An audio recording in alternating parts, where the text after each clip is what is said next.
Georgie, turn on that video now. No, I don't want to. Come on, man, Skillet's about to talk on the radio. Skillet, why did you say so?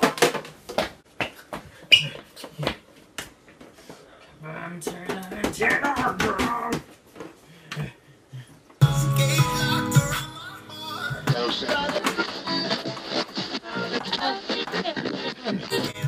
Sup, listeners? You tuned in just in time for a special radio event over here live at Winter Jam in Houston, Texas. The XFLiX radio station teams up with Air One as we interview the one, the only John Cooper from Skillet!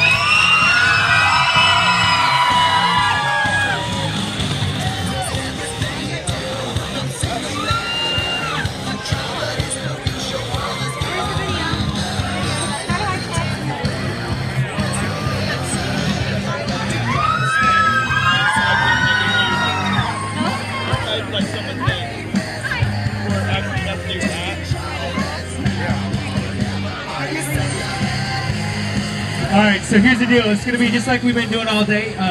Don't get too out of hand because this is on the radio. Hey, okay? I don't know if you know this guy, but I'd like to introduce you to my friend John from Skillet. These people are loud. Oh, don't act like that's loud for you, man. I'm surprised you can hear us now. What's that? How are you? I'm good, man. What's up? Well, that's what I was going to say with you. How's life, man? Y'all are, you know, busy all the time. Busy all the time. I'm just so glad it's not freezing cold here. It's been cold everywhere we've been, so this is nice. We're doing great. The tour's been so great, so fun. The best Winter Jam. 3 must-haves. My travel DVD player. You know, like a little travel one. Which is awesome because I like to work People are like, what's a DVD now? What's a digital something? Is that like VHS? So that's good because you watch movies, you can do workout DVDs if you want some of that. Number 2 thing, I had to have a book. It didn't really matter what kind of book, just a book. Yeah, I love to read, so gotta have that. And 3rd is I gotta have my family. Oh. Yeah. There you go, right there, Jackson. Tomorrow is my wedding anniversary. Yeah. Which one? Number 18. Okay. Wow. So can we pry and get a little preview as to like maybe what the gift is or what you're gonna do? Or? I don't have so much playing because we're playing a show. So you're like, I'm gonna take you up to catering and get you a hot dog. Get you a sweet hot dog. And then sing maybe a Bryan Adams song on stage. Baby, you're all that I want. Which is funny because the last time I got to talk, we're talking to John from Skillet live on Air One, and I said, hey, what are some surprising things that you listen to? I think you said Celine Dion, didn't you? I hate to bust you out. I love Celine Dion, yes. Which you know if you've ever heard a Skillet show, that sounds like that, right? Oh yeah. I'm your lady! Yeah, it doesn't sound right. Well, and I'm a dude, but either way, it don't sound right. You know, I think probably because when you're always playing music, whenever you hear music, you're always in competition with it in your mind. You know, you'll want to be, but you're always judging it like, oh, that keyboard part's dumb, or that's better than mine, or you know. So it's nice to listen to stuff outside of your genre, you know. And so I do love Bryan Adams. But I probably won't sing a Bryan Adams song for our wedding anniversary. Let me ask you, so we're Air One live on the road today in Houston. Are panheads different around the U.S. or around the world, you know? Panheads are very similar in that, well, some people don't know what a panhead is. Some of these singers out here. Do you not know what a panhead is? Yes. Some of these people that aren't good people. No, I'm kidding. I'm joking. Pinhead is somebody basically just an extreme follower of Skillet. Somebody that loves the band. And they're pretty similar all around. All around the world, they'll bring Skillets. Or, you know, they know all the words to the songs and all that kind of stuff. Which is weird. That's got to be weird to be in countries where you can't even understand how to meet and greet or whatever, and they're singing your song. It is absolutely You're like, we're awesome. in Tokyo. Yes. Or whatever. No, that's true. We've been in Tokyo. And their favorite song there was The Last Night. Look at, they all looked at me to laugh. They're like, is he laughing or is it all right? No, it's true. It's Should I laugh when he's Asian? I don't know. I'll make fun of white people too, don't worry. No, Me too. you know, go ahead, man. Just say something about those honkies. We're no longer live on Air 1. All right. Don't Skillet on no more. Yeah, no, it is awesome. In fact, I'm making a joke about Tokyo, but that is true. Still to this day, I still sometimes, if I'm giving a set list, I'll tell the band, we're going to play so-and-so, and then we're going to play The Last Night, because you hear people sing the lyrics. It's amazing. Russia, when they sing our song Rise, or Rising, is all like, Rising Revolution, Rise. They sound so angry. I mean, it's awesome. It's really fantastic. The craziest fans in the world is South America. Really? Yes, like like you better clarify. People are just tuning in. I'm He scared. said South Americans are crazy. I'm serious. Passion. It's so passionate.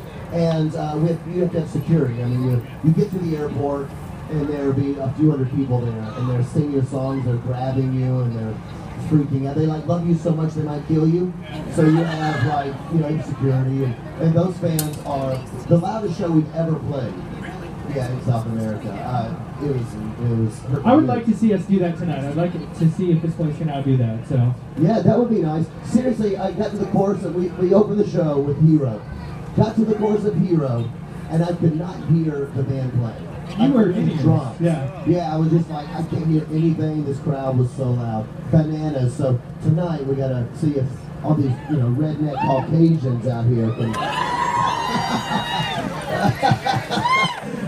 See, you know you sell a lot of records and you can say that, they smile. Yeah. Talking to John from Skillet, Cody Cup 17 from Instagram says, when do you think that you're going to be releasing new music? We are recording, we are not recording, we are writing and recording demos now. In fact, I stopped doing that so I can come here to talk to you and all these folks. See, that's not nice. No, it is nice. That's It's not good. nice. I'm saying that you're a priority, man. Okay. I love you, is what I'm saying. No. And, you know, what we are, we're writing a record on the tour, and we're looking at recording this summer, and hopefully release a record by December or January. Can you talk a little bit about the songwriting process? Because people love your music, and they probably wonder, so does he write this song when he's doing yoga? How does he do this? Yes. Yeah, you know, songwriting is always different. You can write a song one way, and the next time you write something completely different way. For me, what's always the most important is saying something that I believe in, saying something that I'm passionate about, even if it's a fun song. I don't mean it has to be ultra dramatic or ultra serious, but something that means something to me. So what I mean by that is we've had some songs like The Last Night. They're very serious, and then we have songs like Those Nights, or you know, something that's just, it's fun. You know, it's meant to be a fun song, but it's still something I go through. And I usually find that the songs that our fans like the most are songs that I put my heart into. And so songwriting process for me is have something to say that I'm passionate about. Pray, obviously you pray and you ask God to give you something that might help someone, might help change someone's life, bring them closer to Christ. And when I have that concept, then I can begin to put it to music. For me, the music is the easy part. You know, making guitar chords and riffs is not that difficult. It's the lyric that really is going to impact. Well, and the music of Skillet is so unique because I'm sure I don't have to tell you, you have a very unique, broad crowd. There's people that are all the way from the biggest believer my whole life to an atheist. And like we said, all across the world. Is there moments in your career looking back that really stand out to you that you're like, man, this one night I was still moved? Or... Yeah, you know, those things are usually like conversations for me with fans after a show maybe. And there's so many of them that they're crazy, you know. I think what it speaks to is how God has created music to touch our souls.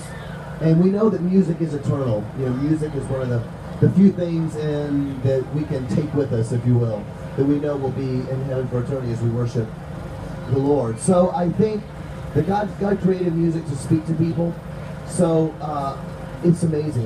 You know, meet someone that said that song changed my life, and that song helped me.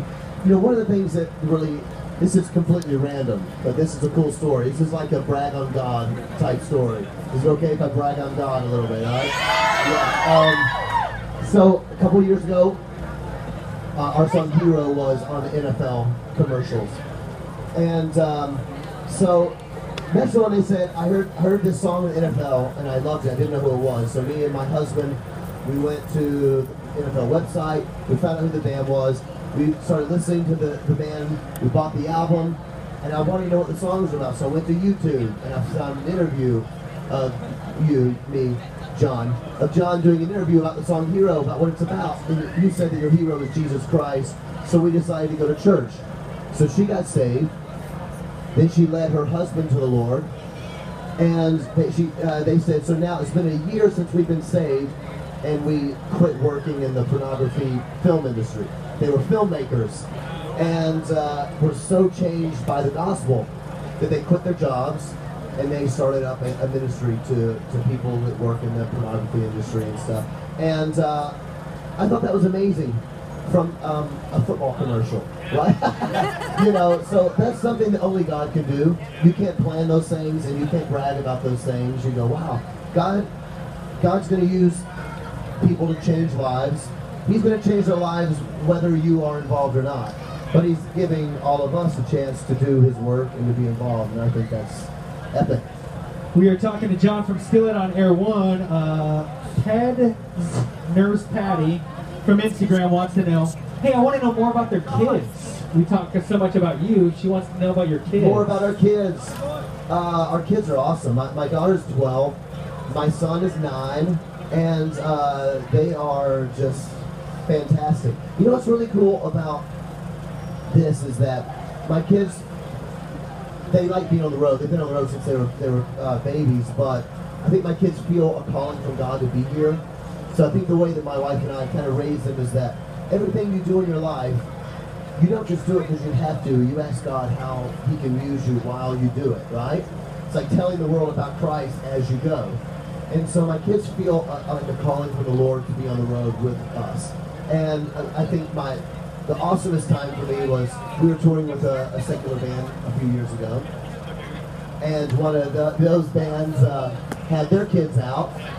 And so my daughter was talking to one of their kids about Jesus week after week after week, and eventually the kid asked his parents, said, well, I want to get saved too. I want to become a Christian. Can I do that?